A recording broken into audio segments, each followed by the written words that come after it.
Woods Runner, Chapter 2 and 3. Samuel had returned home from the forest the night before and found his parents sipping tea with Isaac, an old man of the forest who stopped by their cabin every few months while he was hunting. This time, though, he had news. He carried information about a fight in Lexington and Concord, Massachusetts, where the militia had fired on and defeated British soldiers. The battle had happened months before, all the way back in April 1775. Isaac seemed to be made entirely of scraps of old leather and rags. He was bald and wore a ratty cap with patches of fur that had been worn away. He was tall and thin and for many years had lived in a cabin some 20 miles to the east. He was so much a part of the forest that even his brief visits with Samuel's family caused him discomfort. He decided to move farther into the frontier when a wagon, pulled by oxen, came into the clearing near his cabin. The family was traveling westward, looking for a piece of land to farm, and had chosen a spot not far from Isaac's place. The family was, Isaac said, a crowd, and I knew it was time to move on, seeing as how I don't do particular good with crowds of people. As he was taking his leave from the small shack where he had lived, the family had given him the scrap of paper, soft with wear from all the hands it had passed through, so he could share the news with fellow travelers he met on his journey. They told him of other events they had heard of along the way. He tried to remember the details, but admitted that he wasn't much for conversation. Since they was so much noise from the sprats, as it seemed a dozen of 'em, my thinker fuzzed up like that bad powder, and my recollector might not be all it could be, but I think they said there was another fight at a place called Bunker Hill, and the Patriot militia got whipped there and sent running when they saw bayonets on British soldiers' muskets. He sat, quietly sipping the evergreen tea he always carried, a brew made from pine and spruce needles. He swore it cured colds, and he said he preferred it over the foreigner tea from outside, but thank you, missus. The paper he'd handed to Samuel's father, Olin, was a single sheet that had been folded and unfolded so many times it was near to falling apart. It had been printed on a crude press with wooden block letters and was smudged and hard to read. But there was a brief description of the fight at Lexington and Concord, and a drawing of figures firing muskets at some other figures that were falling to the ground. As Samuel studied the paper in his father's hands, he thought, everything in my world just got bigger. Two other families, the Clarks and the Overtons, pulled up in wagons. Isaac had spoken to them on his way to Samuel's place, and they wanted to hear what Olin had to say about Isaac's news.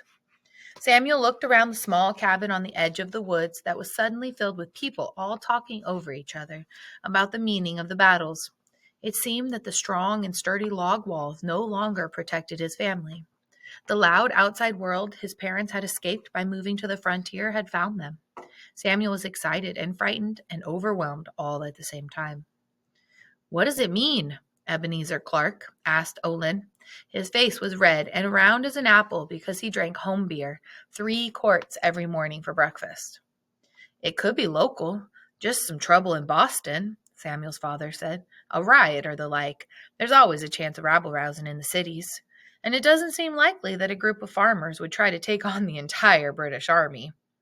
He paused, then added thoughtfully, "England has the most powerful army and navy in the world, and a gaggle of farmers would have to be insane to fight them." "Likely or not," this from Lund Harris, a soft-spoken and careful man whose wife Clara sat nursing an infant, "if it happens, we have to think about what it means for us out here on the edge." Nobody spoke. Samuel could hear the crackle of the fire in the fireplace. In the homey, safe cabin, the craziness of the information from the east seemed impossible. There was always some measure of violence on the frontier. Marauding savages, drunks, thieves, evildoers, men who operated outside the walls of reason. Harshness was to be expected in the wild, but nothing like this, nothing that challenged the established order, the very rule of the crown, the civilized life that came from the English way of living. The very idea of fighting the British was too big to understand, too huge to even contemplate. These settlers had always been loyal to the rules of the land, obedient to the laws of the country that ruled them. Ben Overton stood. He was a tall, thin man whose sleeves never seemed to come to his wrists. He said, "Well, I think we should do nothing but wait and see how the wind blows." And with nods and a few mumbles of affirmation, the rest got up and went back to their own homes. Not a single person in that cabin could have known what was coming, and even if they had seen the future, they would not have been able to imagine the horror. Frontier life. The only thing that came easy to the people of the frontier was land. A single family could own hundreds, even thousands of acres simply by claiming them. If getting the land was easily accomplished, using the land was a different matter. It had to be cleared of trees for farming. Some oaks were 5 or 6 feet in diameter, and each had to be chopped down by axe, cut into manageable sections, and hauled off. Then the stump was dug out of the ground, often with a handmade wooden shovel. One stump might take a week or two of hard work, and a piece of land could have tens of dozens of trees.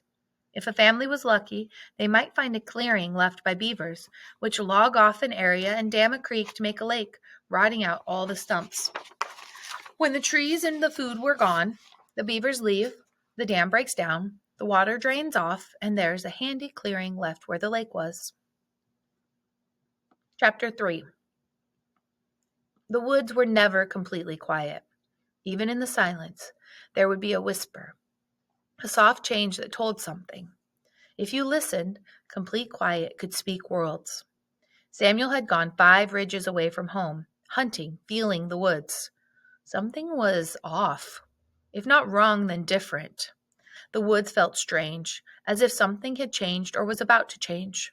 Samuel shrugged off the feeling and kept going. It was hard to measure distance because the ridges varied in height and width and the forest canopy blocked out the sun.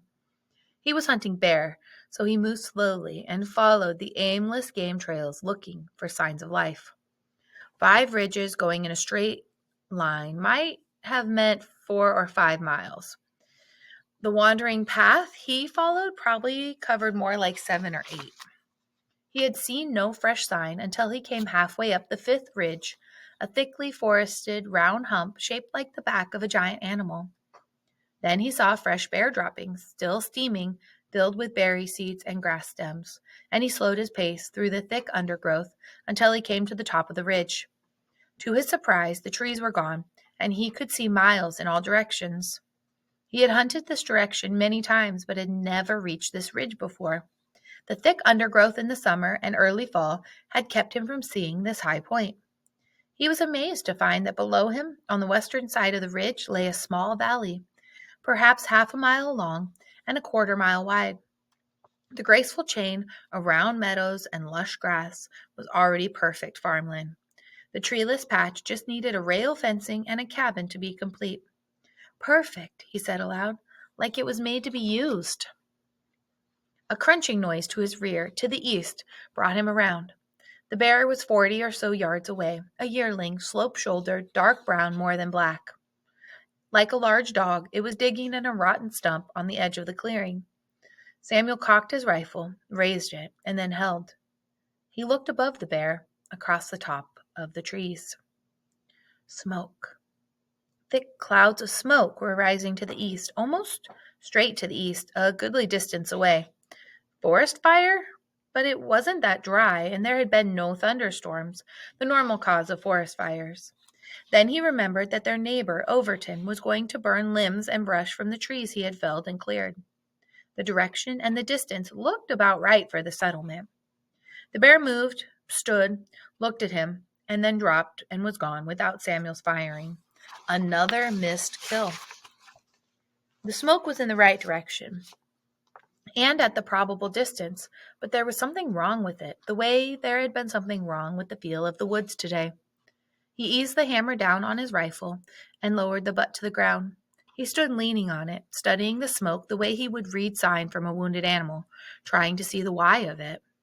The gray smudge was wide, not just at the base, but as it rose up, too wide for a single pile of slash.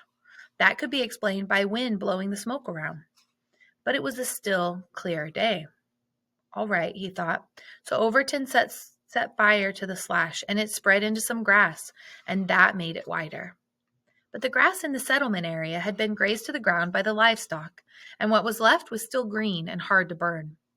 and would not make a wide smoke. Would not make such a dark, wide smoke that it could be seen from how far? Maybe 8 miles? Smoke that would show that dark and that wide from 8 miles away on a clear, windless day had to be intentional. He frowned, looking at the smoke, willing it not to be what was coming into his mind like a dark snake, a slithering horror. Some kind of attack. No, he shook his head. No. There'd been years of peace, even with a war, a real war starting back east, in the towns and cities. It would not have come out here so soon. It had only been a week since they heard the news. It would not come this soon. But even as he thought this, his mind was calculating. Distance home. 8 miles in thick forest. Time until dark. An hour, hour and a half. No moon. It would be hard dark. Could he run 8 miles an hour through the woods in the dark? It would be like running blind. An attack. Had there been an attack on the settlement? On his home? He started running down the side of the ridge. Not a crazy run, but working low and slipping into the game trails, automatically looking for a turn or shift that would take him more directly home. Home. An attack on his home. An attack on his mother and father? And he had not been there to help. Deep breaths, hard, and deep pulls of air as he increased his speed, moccasin slapping the ground, rifle held out in front of him to move limbs out of the way as he loped through the forest. The green thickness that once helped him now seemed to clutch at him, pull him back, hold him. An attack. And he had not been there to protect his parents.